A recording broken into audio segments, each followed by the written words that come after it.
Quero chamar a atenção que a enquete do dia, a pergunta que a gente publica no portal da Jovem Pan, jovempan.com.br, tem a ver com essa notícia. Então, se você puder, entre no nosso portal, vote na enquete do dia do programa Os Pingos nos Is. Daqui a pouco a gente traz mais detalhes a respeito dessa discussão. Mas a gente segue trazendo um outro aspecto dessa notícia. O Mota chegou até a adiantar no início do comentário dele. Eu vou trazer as informações e vou passar justamente para o Roberto Mota, porque essa mega operação contra o PCC se tornou alvo de uma disputa política por parte do governo federal e o governo de São Paulo. Aliados de Tarcísio de Freitas ficaram incomodados com esse movimento do Planalto de tomar para si o protagonismo da ação, inclusive com a realização de uma entrevista coletiva com as participações de ministros e do diretor-geral da Polícia Federal, André Rodrigues. No final da manhã de hoje, o mandatário paulista divulgou um vídeo nas redes sociais exaltando essa ação contra o crime organizado, mas fez questão de ressaltar o trabalho da Polícia de São Paulo, sobretudo a inteligência responsável por coletar informações desde 2023, que abasteceram a investigação do Ministério Público Paulista e deu subsídios para essa ação realizada hoje. Tarcísio e o secretário de Segurança Pública, Guilherme Derrite, fizeram questão de ressaltar que o combate ao crime organizado é pauta prioritária desde o início da gestão e afirmou que as ações contra o PCC vão continuar. Pessoas próximas ao governador dizem que a postura do governo Lula já é reflexo do fato do presidente ter dito em uma reunião ministerial nesta semana que Tarcísio seria o seu adversário na disputa presidencial.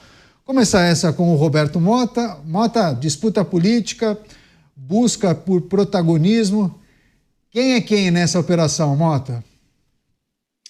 A gente precisa entender uma coisa. Combate ao crime é uma decisão política. Não existe polícia eficiente que dê resultados se quem manda na política não estiver convencido de que é preciso combater o crime. Nada vai acontecer.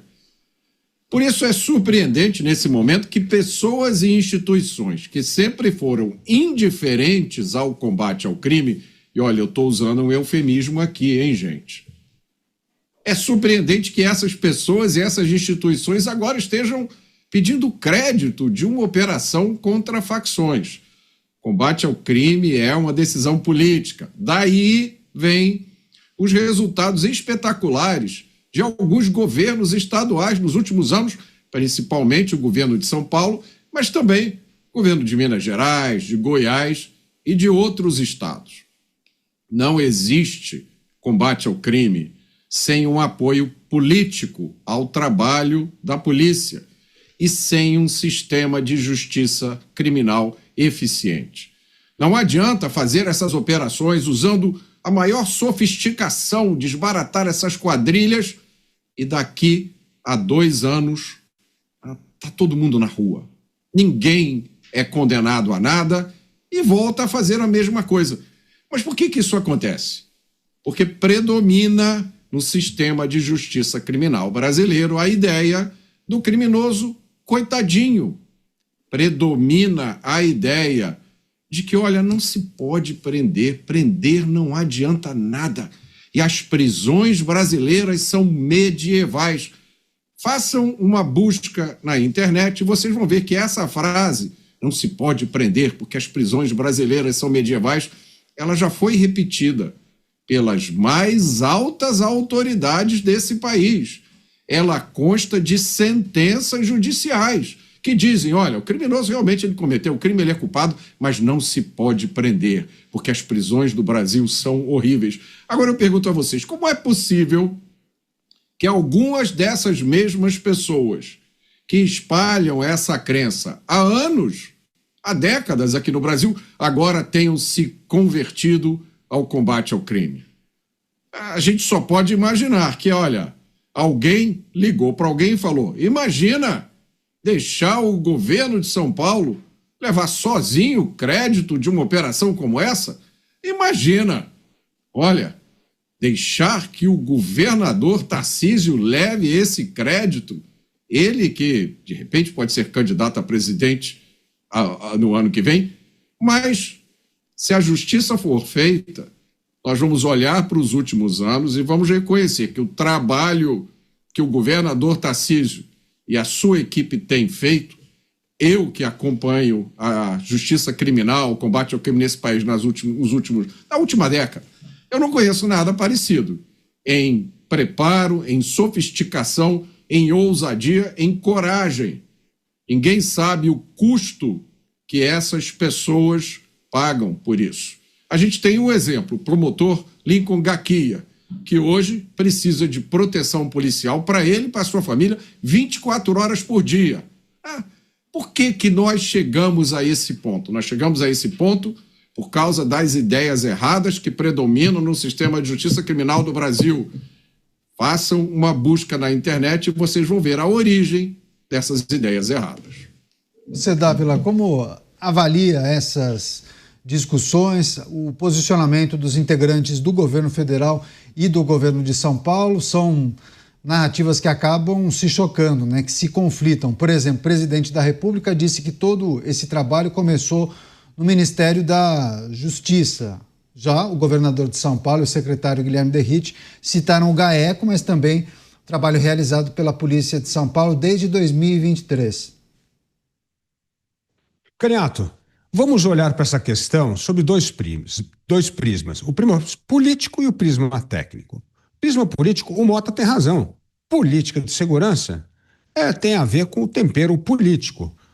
Um governo que acha que todo criminoso nesse país é vítima da sociedade, não consegue combater o crime, principalmente o crime organizado.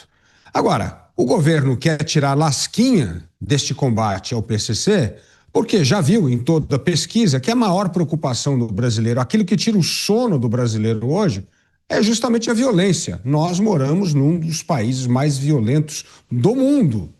Qual é o país que tem 43 mil homicídios por ano que não está em guerra? Só o Brasil.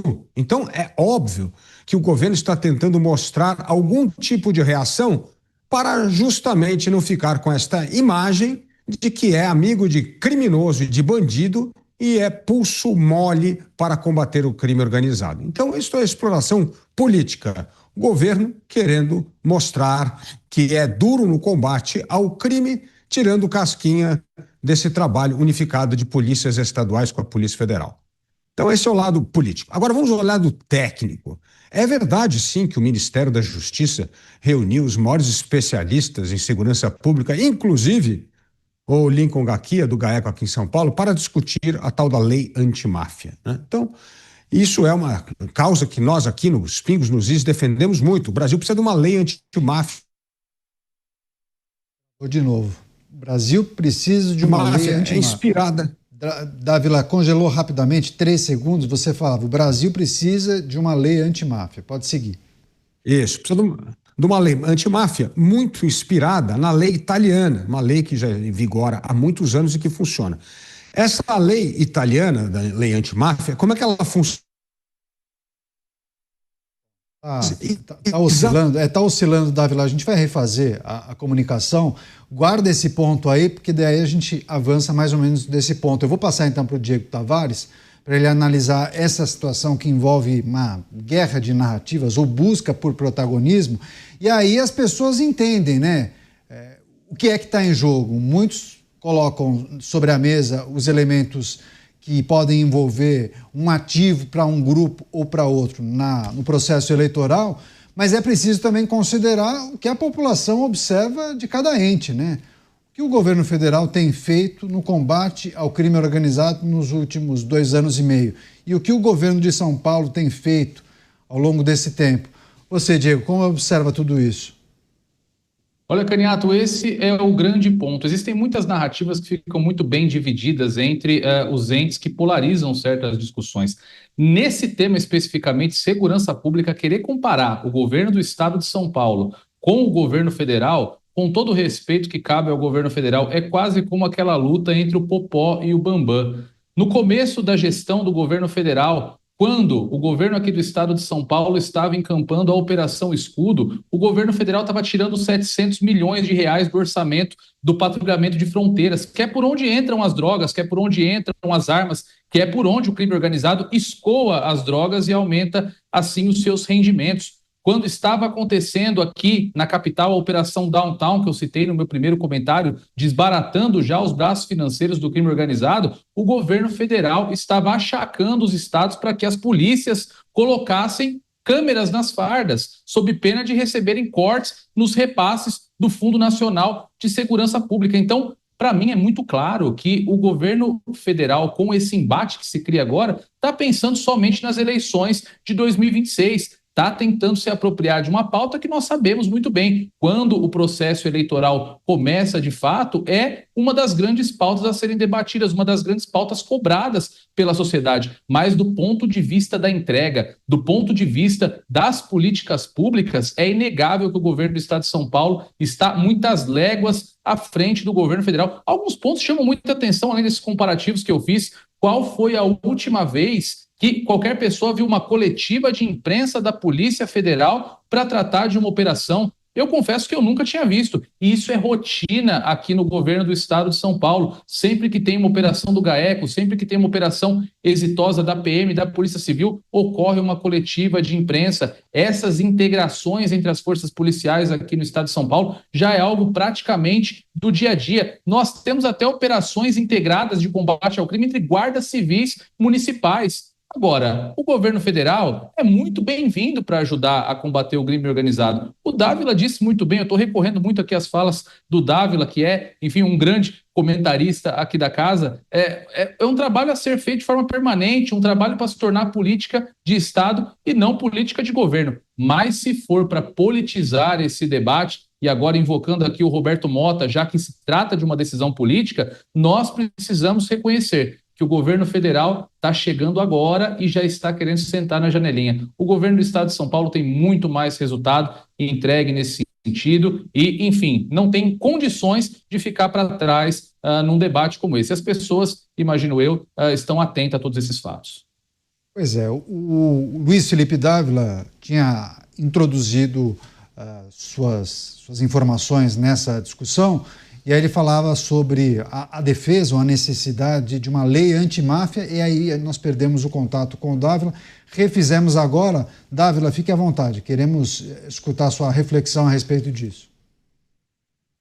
Bom, nós falamos da exploração política deste episódio, mas nós vamos mostrar agora a incompetência técnica para tratar de verdade. Nós precisamos de uma lei antimáfia, muito baseada na legislação italiana. E nessa legislação italiana existem as agências independentes, a Coordenação Nacional da Luta contra a Máfia lá, que é formada por procuradores antimáfia, junto com um trabalho que chama lá DIA, que é uma cooperação das polícias, vamos dizer, estaduais, regionais, os carabinieri, com a Guarda de Finanças, que no fundo o que é? COAF e Receita Federal. Só que para essa lei antimáfia funcionar, para valer no Brasil, nós precisamos de uma agência independente para coordenar todo esse trabalho. E o que acontece? Quando esse projeto passa a ser elaborado no Ministério da Justiça, é imediatamente boicotado pelo corporativismo. E dessa vez, pelo corporativismo da Polícia Federal, que não quer perder poder. Então veja só, Caniato, na hora que precisa de pulso firme para ter uma agência independente, capaz de coordenar o trabalho das polícias com os procuradores, com o COAF, Receita Federal, o governo banana não faz nada. E aí quer colher o aplauso da operação feita no estado de São Paulo em parceria com a Polícia Estadual aqui de São Paulo, com o governo federal. Então, veja que na hora do vamos ver, na hora que nós precisamos de pulso firme da política para implementar uma lei antimáfia fundamental para desmantelar o crime organizado, aí o governo não entra em campo, deixa o corporativismo, o interesse do corporativismo se sobrepor ao interesse nacional, que é criar uma força, sim, nacional, capaz, independente, uma agência independente,